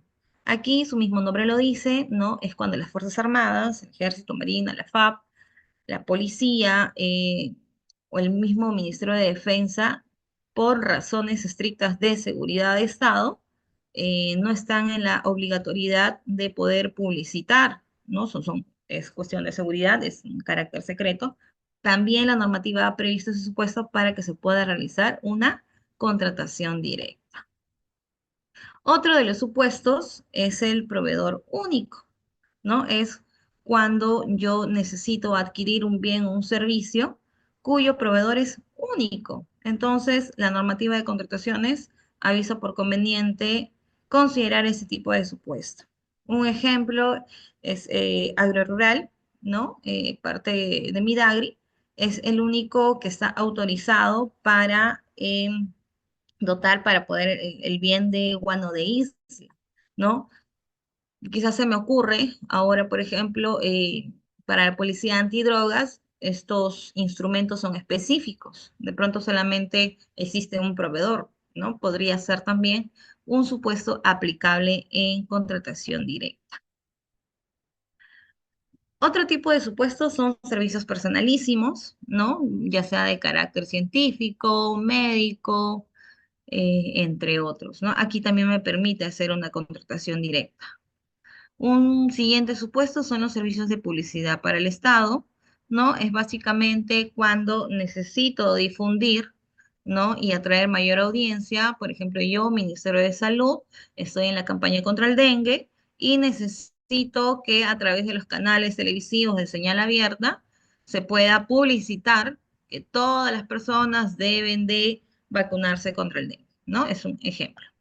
Aquí también es aplicable contratación directa. Un tercer supuesto son los servicios de consultoría distintos a las consultorías de obra, que son continuación y o actualización de un trabajo previo ejecutado por un consultor individual. Aquí recordemos que tenemos el tipo de procedimiento de selección de consultores individuales, ¿no? Tiene un objeto, que son las consultorías, no de obras, sino las consultorías de servicio, ¿no? Pero en este caso individual, y de pronto venció el plazo y también el monto en el cual yo oferté también ya finalizó, pero yo necesito que continúe, ¿no? O necesito que me actualice lo que brindó. Por ejemplo, tengo mi directiva, los ejemplos que poníamos, vamos a hacer el mismo ejemplo, ¿ya? La directiva de menores 8 IT. Ya me brindó el servicio, ya me dio la directiva, ya la puse en práctica a nivel interno, pero sale una modificación en mérito a este apartado de supuestos excluidos. Entonces, ¿qué hago? Tengo que actualizar este producto que me dio este consultor. Entonces, aquí la normativa me permite contratar de manera directa al mismo profesional que me realizó ese trabajo. Valga mencionar que este tipo de contratación es excepcional. Bien, no lo tomemos como regla general. Un siguiente supuesto son las contrataciones de bienes o servicios con fines de investigación, experimentación o desarrollo de carácter científico o tecnológico. Aquí un claro ejemplo es Concitec por su naturaleza propia, ¿no? Y un siguiente supuesto es la adquisición de arrendamiento de bienes muebles. En su mayoría de las entidades de la administración pública, un ejemplo, migraciones, tiene oficinas desconcentradas para poder atender a los usuarios, ¿no? Incluso también encontramos una oficina de migración en el mismo aeropuerto. Entonces, aquí se dan las contrataciones directas, ¿no? Cuando deseo adquirir o arrendar un bien mueble para poder ejercer mi función, sobre todo las atenciones a los usuarios, ¿no? Un siguiente supuesto, tenemos a las contrataciones de servicios de capacitación de interés institucional, ¿no? Digamos, una determinada entidad del Estado, Ministerio de la Producción, de pronto desea capacitar a sus trabajadores de la Oficina de Abastecimiento en un diplomado, no en un diploma de contrataciones públicas. Entonces, va a generar una contratación directa con alguna universidad, o en este caso podría ser como Diápolis, ¿no? Vamos a verificar que tenga su RNP para poder hacer este tipo de contratación para que pueda capacitar, ¿no? Ese es un interés institucional, no es un interés particular ni nada por el estilo, sino deseo que mis colaboradores tengan esas capacitaciones frecuentes, ¿no? Entonces, aquí se aplica la contratación directa. Como penúltimo supuesto, tenemos las contrataciones derivadas de un contrato resuelto o declarado nulo, cuya continuidad de ejecución resulta sumamente urgente. Por ejemplo, tengo un hospital que por X razones se ha resuelto o se ha declarado nulo, ¿no? Entonces yo necesito que continúe la ejecución urgente. Voy a verificar ya en mi normativa respecto a mi fase contractual cuáles serían estos supuestos únicos que prevé la norma para aplicar ese tipo de contratación directa. Bien. Y finalmente, ya el supuesto número 13 nos habla de servicios especializados de asesoría legal, contable, económica o afín, ¿no? Este no es diferente a los demás supuestos. Todos tienen que tener un informe del área usuaria, ¿no? Donde sustenten de manera técnica y legal por qué van a contratar en mérito a ese supuesto, ¿no? En este caso, un funcionario está denunciado por X motivo, ¿no? Entonces, la normativa prevé de que ese funcionario solicite su servicio de defensa legal, ¿no? Con nombre y apellido. María Pérez, especialista en temas de administración pública y temas civiles, ¿no? Entonces, yo tengo que hacer mi informe para saber que ella en específico va a darme ese servicio especializado. Ahora, como dato adicional, si el funcionario llega a tener razón, ¿no? Y ha sido una denuncia sin fundamento, es propio que la entidad se haga cargo del pago. Pero por A o B, no le dan la razón a este funcionario que ha sido denunciado por X motivos, él tiene que hacerse cargo de los gastos incurridos por esta defensa, ¿no? Es importante considerar también que las contrataciones directas se aprueban mediante resolución del titular de la entidad. Al inicio de este tipo de procedimiento yo les mencionaba que se aplica de manera excepcional, ¿no? Incluso no es frecuente por el tema de responsabilidad, ¿no? Tenemos ya experiencia, los que hemos estado en época de pandemia, gracias a Dios, laborando y estando con salud, hemos podido ver que la mayoría de las contrataciones han sido contrataciones directas, ¿no? pero estas contrataciones directas, en todos sus supuestos, no solamente en el supuesto de emergencia, en todos los supuestos, tienen que aprobarse mediante un acto resolutivo. De pronto, del Ministerio del Ambiente, tiene que aprobarlo el ministro de Ambiente. En la municipalidad X lo tiene que aprobar el alcalde. También hay que tener en consideración que las contrataciones directas que son aprobadas por el gobernador regional o el alcalde provincial o distrital, ¿no? Se van a encontrar sujetos a una rendición de cuentas. ¿Ante quién? Ante su consejo regional o municipal respectivamente. Y finalmente tenemos el procedimiento de selección de concurso de proyectos arquitectónicos, ¿no? Es una figura relativamente nueva, no es muy usada. En realidad, los tipos de procedimientos de selección con mayor frecuencia utilizados, empleados por las entidades son licitación pública, concurso público y adjudicación simplificada. Bueno, y también los que son compras centralizadas, ¿no? Los CIEs, subastas inversas electrónicas. Pero los demás se dan en casos muy específicos. Bien, para finalizar, en este tipo de procedimiento de selección se usa la contratación de consultores de obra para la elaboración de expediente técnico de obras urbanas, edificaciones y afines, ¿no? Para la elaboración de la propuesta arquitectónica para su revisión, se va a designar o contratar un jurado independiente, ¿no? Compuesto por 3 arquitectos de reconocida trayectoria y experiencia profesional.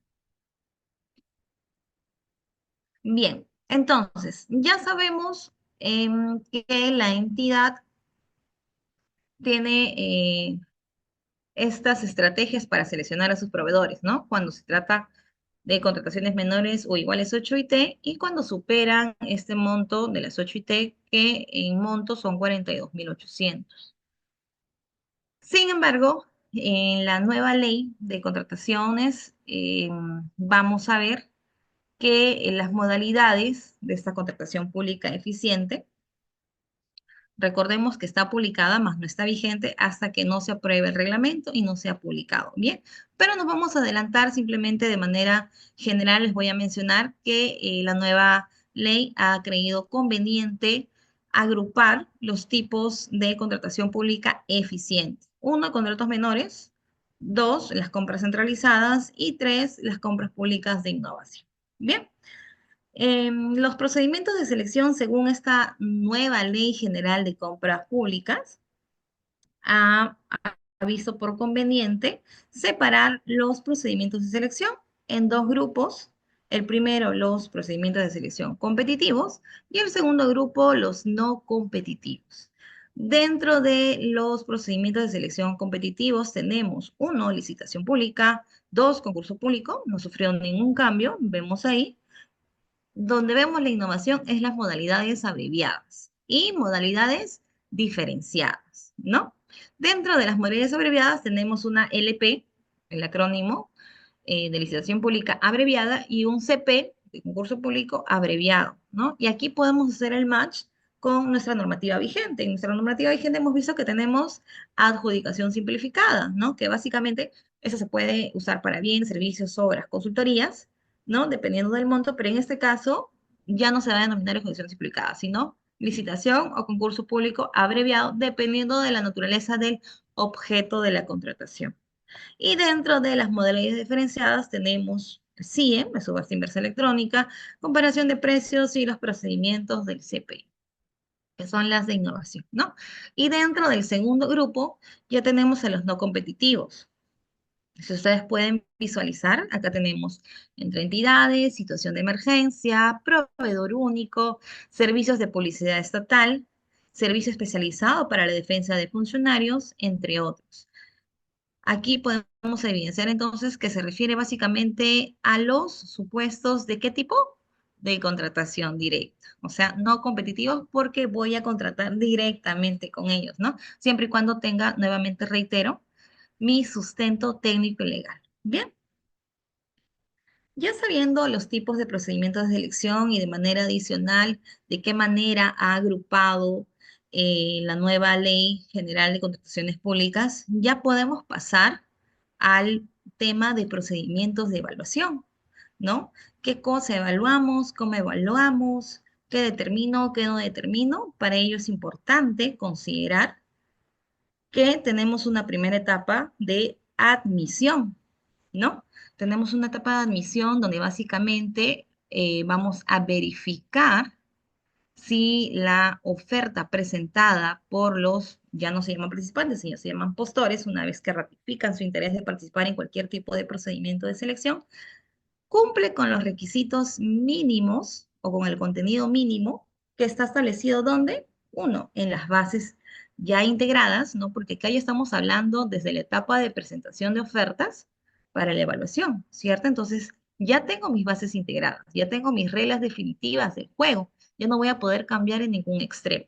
Entonces, aquí voy a verificar el contenido mínimo de la oferta, ¿no? Que lo podemos verificar en el artículo 52 de nuestro reglamento y acto seguido, si es que mi oferta es admitida, el comité o el órgano encargado de llevar a cabo el procedimiento de selección va a proceder con la evaluación de la oferta. Una vez que constate el cumplimiento de los factores de evaluación, vamos a continuar en una tercera etapa, que viene a ser la calificación. Es aquí donde el órgano encargado de llevar a cabo el procedimiento, ¿no? Va a verificar el cumplimiento de los requisitos de calificación. Ya hemos dicho que básicamente es en mérito a las capacidades técnicas, a la experiencia del postor, capacidad legal, ¿no? Y finalmente, una vez que he calificado la oferta, voy a otorgar la buena pro. Cabe mencionar aquí que estas etapas son preclusivas, quiere decir que si en la admisión yo, órgano encargado de llevar a cabo el procedimiento de selección, tengo 10 ofertas, voy a tener que revisarlas y voy a ver cuál cumple y cuál no cumple. Voy a seguir con la etapa de evaluación, si es que cumple con los factores de evaluación, pasan a la siguiente etapa. Si es que no cumple, se quedan ahí, ¿no? Voy a la calificación y finalmente el otorgamiento de buena pro. Cabe mencionar una diferencia también adicional, que para el caso de bienes y obras se da así, ¿no? Admisión, evaluación y calificación, finalmente el otorgamiento. Pero si hablamos de consultorías, en general consultorías de obras, eh, cambia la primera etapa, admisión, luego viene la calificación y después recién la evaluación. Básicamente en estas dos etapas, la segunda y tercera se invierte. Es la única diferencia en realidad. Finalmente todos llegan, o bueno, es lo que se espera llegar, porque vamos a ver algunos supuestos donde nos quedamos ahí nada más en calificación o en evaluación, o de pronto solamente en la admisión, o ni siquiera la admisión, y lo vamos a ver. Pero lo que se anhela es buscar un postor que cumpla, ¿no? Con las características que yo como entidad requiero para satisfacer una determinada necesidad y pues le otorgo la buena pro. Bien, vamos a basarnos en la evaluación de ofertas. Ya habíamos mencionado que para la admisión vamos a ver en el artículo 52 el contenido mínimo. Básicamente son anexos que se presentan en la etapa de la admisión, ¿no? Pero es aquí ya donde es un poquito más arduo el trabajo del órgano que se encarga de la conducción del procedimiento de selección. Les voy adelantando ya que puede ser un comité de selección o el mismo órgano encargado de contrataciones. Bien, en esta etapa de evaluación de ofertas vamos a aplicar los factores de evaluación que se han determinado para cierto procedimiento de selección, ya sea bienes, servicios u obras o consultorías. Luego de ello, una vez que se aplican los factores de evaluación, voy a determinar la oferta con mejor puntaje, ¿no? Porque cada factor de evaluación va a corresponder un número de puntaje, ¿no? 10 puntos, 20 puntos, 50 puntos. Entonces, una vez que yo ya voy consignando el puntaje, voy a determinar mi orden de prelación, ¿no? Porque voy a tener empresa A 100 puntos, empresa B 90 puntos. Entonces, ya voy a tener qué empresa por ahí puede que gane la buena pro porque está cumpliendo con una de las etapas de la evaluación. Bien, es importante también mencionar que los factores de evaluación los establece el comité de selección o el órgano encargado de contrataciones, como ya les mencionaba, ¿no? Que son los que se encargan de llevar a cabo el procedimiento de selección al momento de elaborar las bases. Es decir, cuando yo, área usuaria, manifiesto mi necesidad de poder contratar un bien o servicio, voy a elaborar mis términos de referencia o mis especificaciones técnicas o mis RT, mi requerimiento técnico mínimo, ¿no? Entonces, al momento en que yo manifiesto mi necesidad, entonces trasladamos nuestra solicitud de requerimiento a la oficina de abastecimiento o logística para que éste pueda designar a un órgano encargado de llevar a cabo su procedimiento de selección y este es el único, ya sea comité o el OS, que va a encargarse de elaborar las bases y ahí consigna los factores de evaluación. Estos deben ser objetivos y guardar vinculación, razonabilidad y proporcionalidad con el objeto de contratación, ¿no? Si es que yo requiero la ejecución de obra de un colegio, no voy a pedir experiencia o no voy a pedir, perdón, algo que no tenga que ver con el colegio, pues, ¿no? Tiene que guardar un grado de razonabilidad, proporcionalidad. Otro punto a tener en cuenta para los factores de evaluación es que no puede calificarse con puntaje el cumplimiento de las especificaciones técnicas o términos de referencia, ni los requisitos de calificación. Aquí yo no me puedo adelantar, ¿no? Yo no puedo dejar de evaluar una oferta o no puedo basarme en un requisito de calificación. Acá yo no tengo nada que ver en esta etapa, solamente en esta etapa, no tengo que ver la capacidad legal, no tengo que ver la experiencia del postor en cuanto a tiempo, en cuanto a monto, ¿no? Porque no justifica en este momento. Para eso hay una siguiente etapa.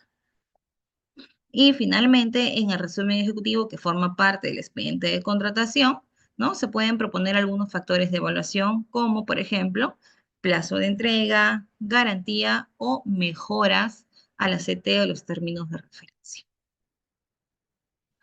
Finalmente, podemos concluir que los factores de evaluación vienen a ser las reglas consignadas en las bases respecto a qué? A la forma en que el órgano a cargo del procedimiento de selección va a asignar puntaje a las distintas propuestas recepcionadas, ¿no? Y con ello, ¿qué va a permitir? Seleccionar la mejor oferta en cuanto a puntaje en un determinado procedimiento de selección. Como ya hemos mencionado, acá podemos tener en cuenta precio, plazo, garantía, mejoras, entre otros. También es preciso mencionar que el otro se ha creído por conveniente otorgar una modificación adicional del 5% sobre el puntaje total.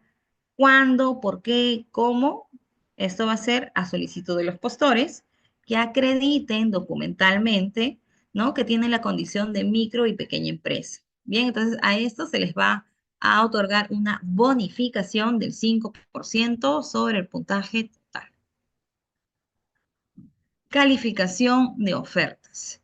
Ya es en esta etapa donde el comité de selección o el OEC a cargo de llevar el procedimiento de selección va a verificar el cumplimiento de requisitos de calificación según que el orden de prelación obtenido en la etapa de evaluación, ¿no? Entonces, yo tengo la empresa A que tiene 100 puntos, empresa B 90 puntos, ¿no? Voy a verificar si cumple o no con mi requisito de calificación.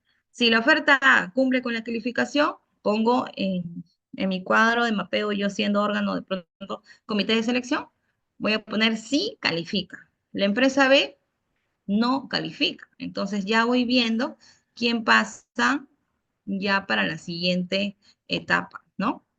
En este momento es donde los requisitos de calificación van a buscar determinar que los postores cuentan con las capacidades necesarias para ejecutar la contratación.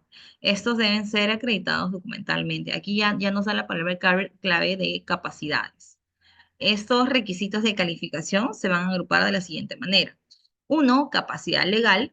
Dos, capacidad técnica y profesional. Y tres, experiencia del postor en la especialidad. Anteriormente se veía también el tema de solvencia económica, ¿no? Pero con la última modificación ya no se toma en cuenta como un requisito de calificación, solamente el tema de capacidad legal, técnica y profesional y la experiencia del postor en la especialidad. En el caso de experiencia del postor en la especialidad no es, o sea, no va referida únicamente al tiempo de experiencia que tengo, ¿no? Sino a cuánto ha facturado Por ejemplo, un requisito de calificación es que para un servicio determinado haya facturado más de 2 millones, ¿no? Entonces puede haber una empresa que con un contrato de 12 meses acredite ese monto. Puede haber otra empresa que con un contrato de 3 años acredite ese monto. Entonces las dos van a pasar esa etapa de calificación de ese requisito en el caso de experiencia de posterior en especialidad. No necesariamente tienen el mismo tiempo de experiencia, uno en 6 meses y otro en 3 años, ¿no? Pero los dos van a cumplir. Bien, esa es la diferencia en el caso de experiencia de posterior porque siempre tenemos ahí, a veces caemos, ¿no? Que es referido únicamente al tema temporal, ¿no? Pero también va a la cuantía de facturación de, en este caso, el postor. Y también hay que tener en cuenta que si es que el postor se ha acreditado en la condición de micro y pequeña empresa, no podría, en este requisito de experiencia del postor, no podría superar el 25% del valor estimado. Ojo, ¿ya? Hay que tener eso en consideración también. Y finalmente, dentro de la evaluación de las ofertas, tenemos ya el famoso, tan anhelado por las entidades, el otorgamiento de la buena pro. ¿No? Aquí tenemos dos casos. Cuando se hayan presentado dos o más ofertas, en el caso de licitación pública o concurso público, ¿no? Que son los procesos más largos en cuanto a plazos, como un dato adicional, como mínimo, una LP o un CP, son más conocidos así de manera abreviada, como mínimo duran 22 a 23 días hábiles, como mínimo si es que no ocurre, el ejemplo, la excepción de la elevación de consultas al OCE, ¿no? Y esto en días calendarios es más o menos 2 a 3 meses. Ya recordemos que en toda la fase de procedimiento de selección se habla siempre en días hábiles, ¿bien? Ya cuando hablamos en la fase contractual, ahí ya podemos tomar en cuenta los días calendarios. Pero en esta etapa, esta fase de contratación, de procedimientos de selección, hablamos de días hábiles. Por eso es que se hacen más largos, ¿no? En diciembre, por ejemplo, creo que solamente hemos tenido 15 días hábiles. Ya se imaginan cómo habrán estado algunos comités o algunos órganos a cargo de los procedimientos pataleando porque no llegaban al otorgamiento de buena pro o a la dación de adelanto en este caso, ¿no? Bien, entonces, cierro paréntesis. En el caso de LP o concurso público, una vez que se ha otorgado la buena pro y cuando tenga dos o más ofertas, hay un plazo de 8 días hábiles para que esta buena pro sea consentida, ¿no? Y una vez que es consentida, obviamente se tiene que registrar y publicar en el SEACE. ¿Qué pasa, Wendy? ¿Por qué han considerado 8 días hábiles? ¿Por qué tanto? ¿No? Básicamente es por el siguiente motivo. Ese es un plazo que ha creído conveniente la normativa de contrataciones en otorgar a algún postor, obviamente que no ha sido el ganador de la buena pro, que no se encuentre conforme, ¿no? Recordemos que ciertos documentos son públicos. El acta, por ejemplo, de buena pro, ya vamos a hablar de las actas ahorita, quienes la firman, por qué, para qué, es publicada en el portal del SEACE, quiera lo puede ver. Ustedes entran al buscador público del SEACE y ponen una determinada entidad y ahí incluso hay filtros y ponen una licitación pública, van a la opción de los documentos que forman parte del procedimiento de selección y ahí van a poder verificar el acta de otorgamiento de buena pro, ¿no? Entonces, si alguno de los criterios considerados por el órgano que ha llevado a cabo el procedimiento de selección, ya sea en la etapa de admisión, ya sea en la etapa de evaluación o en la etapa de calificación, no esté conforme, tiene la posibilidad de apelar, ¿no? Presentar su recurso de apelación, ya sea a la misma entidad que ha llevado el procedimiento de selección o al mismo tribunal del OCE, para que éste pueda revisar si en efecto este procedimiento de selección ha sido llevado a cabo de manera correcta. Bien. Obviamente esto implica un pago de una tasa que está en el TUPA del OCE, ¿ya? Y únicamente tiene este plazo, ¿no? De 8 días hábiles. Ahora, la diferencia en cuándo debo de presentar a la entidad y cuándo debo presentarlo de mesa de partes del OCE es básicamente referido a la cuantía del procedimiento, ¿no? Si ha sido mayor a 50 UITs, lo presenta al tribunal, si ha sido menor a la entidad, ¿no? Pero también hay que tener en consideraciones las directivas internas que han sido publicadas en cuanto al monto, ¿no? Pero en reglas generales, en este caso, este es el plazo general para las licitaciones sin concursos públicos. Cuando es una adjudicación simplificada, servicio de consultores individuales, una comparación de precios, una vez que se otorga la buena pro y se tenga más de dos o más ofertas, se tiene un plazo de 5 días hábiles para que el que no esté conforme pueda presentar su recurso de apelación. Y luego de este plazo, si es que no hay ningún recurso de apelación, si es que nadie el lenguaje, nadie pitea, por así decirlo, ya se consiente la buena, pues, ¿no? Y esta se registra en el SEAS. Entonces, ha sido un proceso limpio, ¿no? Está saneado, sacramentado, nadie más puede presentar algún tipo de recurso fuera de este plazo que indicamos. Ya sabemos, para los procesos grandes, los más conocidos, LP y CP, 8 días hábiles, y para los demás procesos menores, que son los más usados, exposición simplificada y otros, 5 días hábiles. Pero Wendy, ¿qué pasa cuando se ha presentado una sola oferta? Cuando se presenta una oferta, cosa que también se da, ¿no? El concedimiento de la buena prueba es automático, ¿no? Y se produce en el mismo día de la notificación del otorgamiento, es decir, al día siguiente. Ya no hay chance de que ningún postor que ha sido parte del procedimiento de selección pueda presentar su recurso de apelación. Bien, también tenemos la figura de declaración de desierto. ¿Qué pasa acá cuando el órgano que lleva a cabo el procedimiento de selección también tiene aquí la posibilidad, la normativa lo ha considerado, es una declaración de desierto cuando, uno, no se reciban ofertas? ¿Qué quiere decir? Que ni siquiera voy a, a estar en la etapa de admisión porque no tengo ofertas, ¿no? También cuando no exista ninguna oferta válida, ¿no? De pronto en la evaluación no cumplen los factores de evaluación o no cumplen los requisitos de calificación, ninguna oferta es válida, por lo tanto voy a declarar desierto mi procedimiento. También existe la figura de procesos parcialmente desiertos, sobre todo aquellos cuando son publicados por ítems, de pronto una flota de maquinaria pesada, ¿no? Y tengo cargadores, motoexcavadoras, retros y demás. Entonces, únicamente pude adquirir un tipo de maquinaria pesada. Los otros, ninguna oferta fue válida. Entonces, declaro parcialmente desierto. El comité de selección tiene que emitir un informe al titular de la entidad en que justifique y evalúe las causas que originaron el desierto. De pronto pusieron unos estándares muy altos que ninguna empresa puede cumplir, ¿no? Y también hay que tener en consideración que se debe convocar, si es que una LP o un CP ha sido desierto, independientemente de la cuantía, ¿no? Tengo que convocar una adjudicación simplificada, es decir, un proceso más célere, más corto. Eso es lo que me permite aquí en esta figura de desierto, ¿no? Tenemos el siguiente tema de comité de selección que ya les había mencionado más o menos. Acá hay que tener muy en cuenta que el comité de selección es un órgano colegiado, es un órgano autónomo y de responsabilidad solidaria entre ellos mismos, ¿no? El comité de selección está conformado por 3 personas, que son los miembros titulares, pero también vamos a ver los suplentes.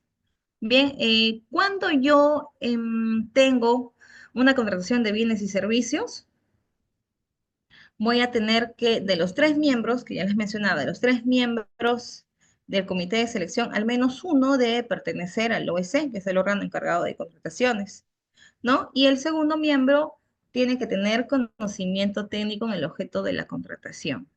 Bien, entonces había mencionado acá que tengo miembros titulares, uno de ellos pertenece al OEC y el segundo con conocimiento técnico. Los suplentes tienen que seguir la misma regla. ¿Qué pasa con el tercer miembro? Es de libre elección. Bien, entonces les decía, un comité de selección tiene su presidente, es el miembro número 1, segundo miembro y el tercer miembro, ¿no? Distinción, jerarquías entre ellos, no hay.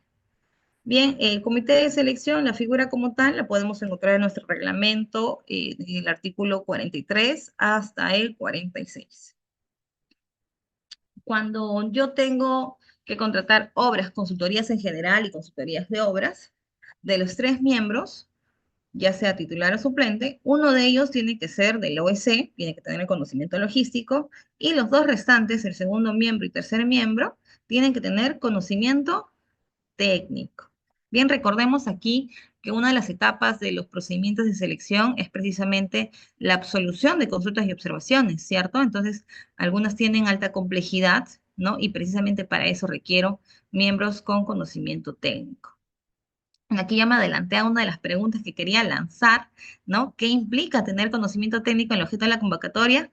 Pues precisamente ello. Si es que quiero lanzar para la ejecución de una institución educativa, de todas formas, los miembros de conocimiento técnico tienen que ser ingenieros civiles, ¿no? Porque tienen que tener conocimiento en suelos, en estructuras, en conexiones eléctricas, sanitarias, demás. Una segunda pregunta que creo conveniente considerar es si los miembros del comité de selección deben laborar en la entidad.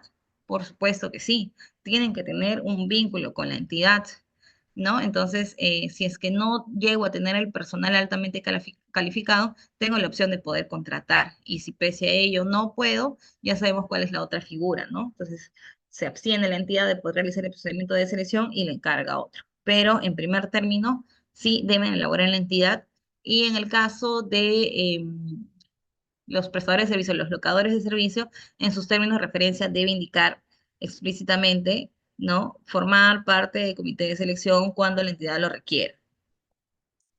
Otra consulta que creo conveniente es, ¿puedes negarte a formar parte de un comité de selección? Por regla general, no. Pero vamos a ver ahora en las siguientes diapositivas en qué casos excepcionales podría darse esta figura. Bien. Y finalmente, ¿existe alguna formalidad para designar al comité de selección? Por supuesto, claro que sí. Yo les decía que el comité de selección es un órgano que actúa de manera colegiada, autónoma, ¿no? Entonces se le encarga llevar a cabo procedimiento de selección.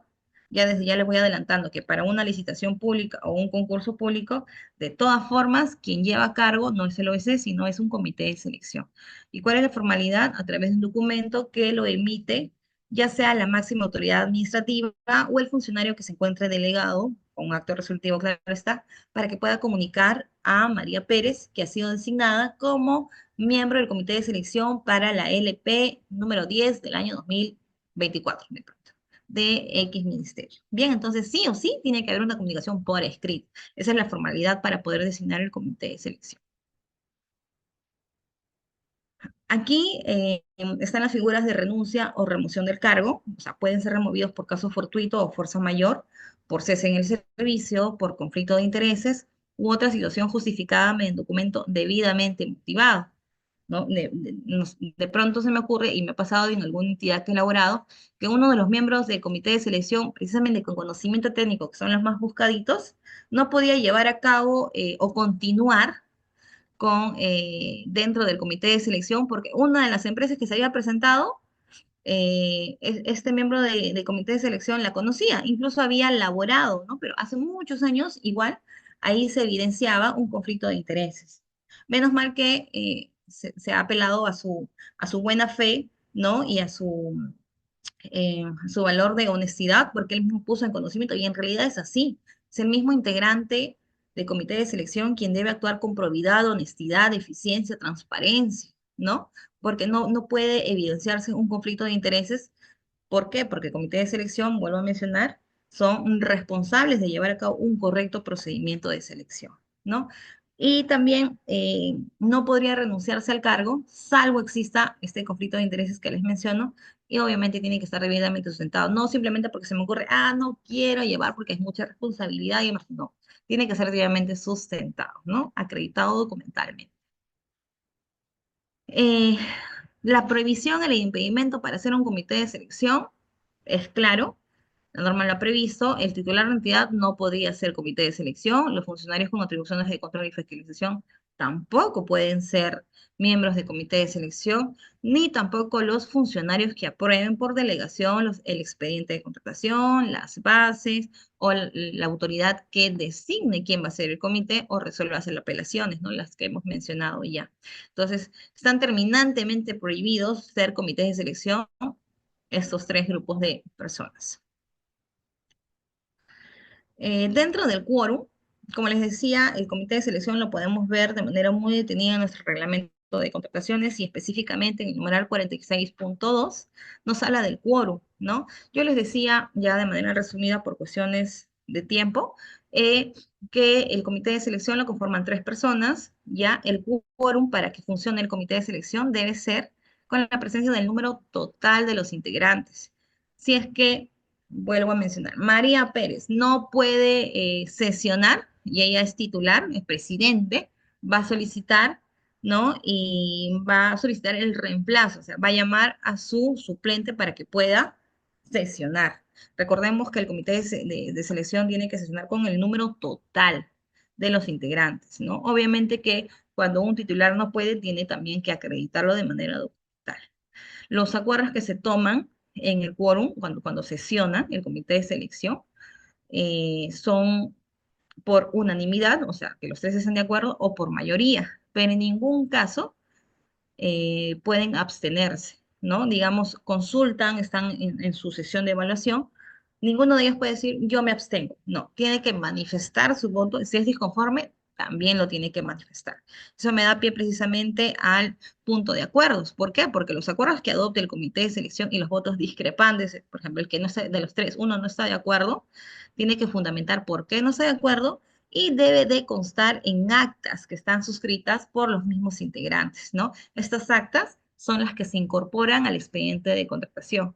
Yo ya mencionaba ya un tipo de acta que es el acta de otorgamiento de buena pro que es pública, ¿no? Y que también forma, claro, esta parte del expediente de contratación. Y finalmente, para hablar del tema de responsabilidad, los integrantes del comité de selección se encuentran obligados a actuar con honestidad, probidad, transparencia, imparcialidad en el ejercicio de sus funciones, ¿no? Y todo el desempeño va a ser bajo responsabilidad. Un siguiente tema y el penúltimo, que es la subsanación de ofertas, ¿no? Aquí les he traído las reglas generales. Es el postor responsable de la exactitud, de la veracidad de los documentos que presenta. Las declaraciones juradas son los formatos o formularios previstos en las bases que conforman la oferta. Estas deben estar firmados por el postor. Estas firmas pueden ser también digitales, según la ley 27269, ¿no? Antes no podía, tenía que ser física.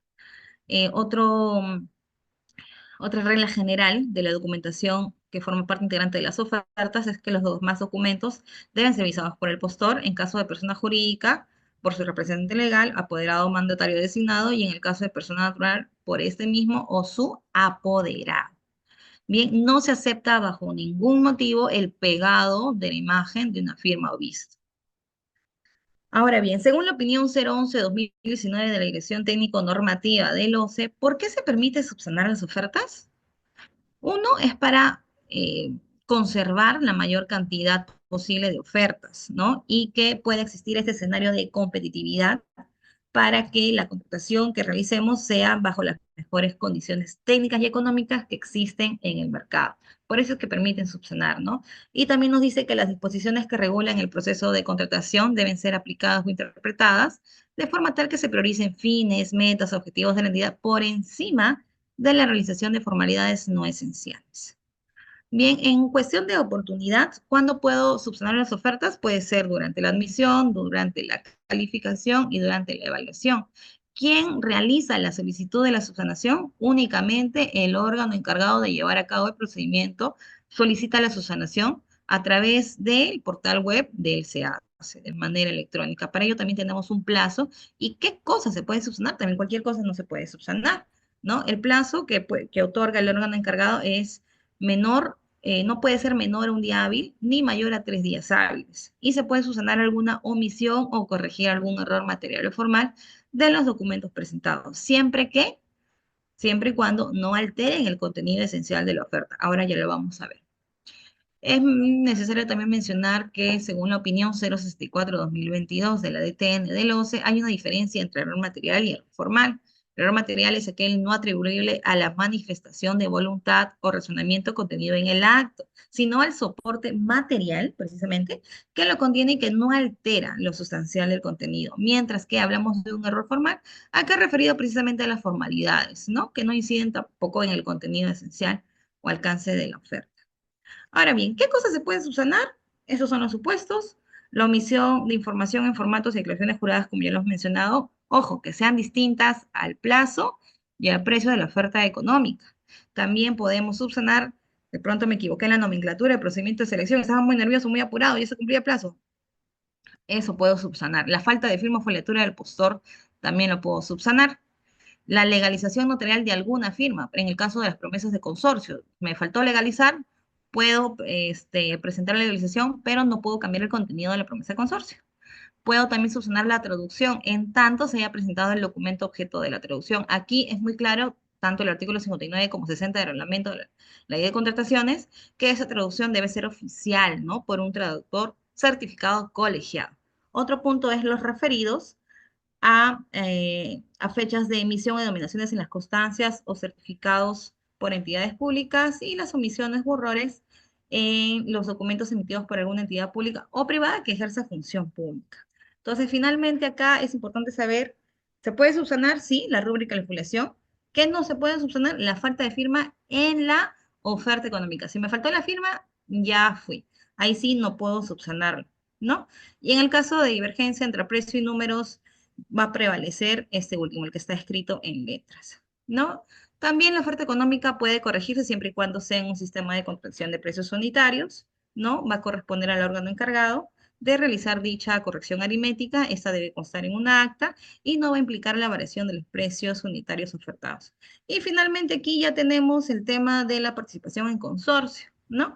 ¿Qué es un consorcio? Básicamente es un contrato asociativo por el cual dos o más personas se asocian para que se puedan complementar en temas de recursos, capacidades, aptitudes para poder contratar con el Estado.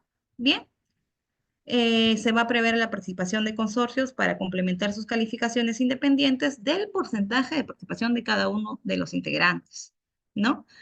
También los consorciados son responsables solidarios ante la entidad por consecuencias derivadas que se dan en la ejecución, siempre y cuando estos sean los ganadores. Bien. Y las infracciones cometidas por un consorcio, como decíamos, son responsables solidarios, salvo en algún documento presentado pueda individualizarse esa responsabilidad. El área usuaria puede establecer, sí, el número de máximo de consorciados y también el porcentaje mínimo de participación de cada consorciado. Por lo regular, normalmente se presentan consorcios con dos empresas participantes, hay casos en tres, ¿no? Pero acá el área usuaria puede establecer el número máximo. Como les decía, todo tiene reglas. La contratación pública no está exenta de ello. Tenemos una directiva, la 5/2019, donde nos indica la participación y básicamente en el artículo 5, en sus numerales 1, 2 y 3, nos habla sobre los impedimentos, ¿no?